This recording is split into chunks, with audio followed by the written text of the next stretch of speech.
नाजरीन, आप सभी का न्यूज़ टुडे उर्दू में खैर मकदम है।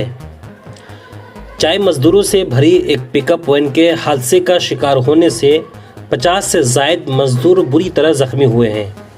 आज सुबह सिलीगुड़ी महकमा परिषद के हसख्वा और मुनी चाय बागान के दरमियान कौमी शाहराह पर पेश आने वाले इस वाक़या के बाद इलाके में अफरा तफरी मच गई।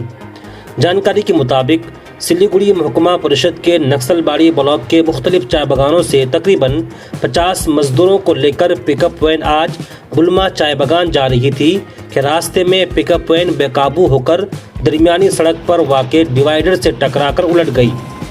इस हादसे में पिकअप वैन में सवार सभी मजदूर जख्मी हो गए। किसी के हाथ टूट गए तो किसी के सर पे चोट आई है। मकामी लोगों ने फौरी तौर पर जख्मी मजदूरों को बागडोगरा प्राइमरी हेल्थ सेंटर भेजा। ताहम बुरी तरह जख्मियों को शुमाली बंगाल मेडिकल कॉलेज व अस्पताल मुंतकिल किया गया। मकामी लोगों के मुताबिक ओवरटेक करते दौरान पिकअप वैन बेकाबू होकर हादसे का शिकार हुई है। वाक़ये की इत्तला मिलते ही बागडोगरा पुलिस मौके पर पहुंच गई और पिकअप को कब्जे में लेकर वाक़या की तहकीकात की जा रही है।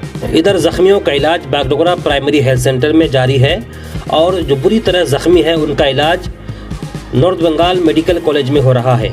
इस हादसे के बाद पूरे इलाके में अफरा तफरी मची हुई है। जख्मियों के लवाहिकीन भी परेशान है और जो उनके लवाहिकीन है सिलीगुड़ी मेडिकल कॉलेज इहाते में काफ़ी तादाद में दिखाई दे रहे हैं।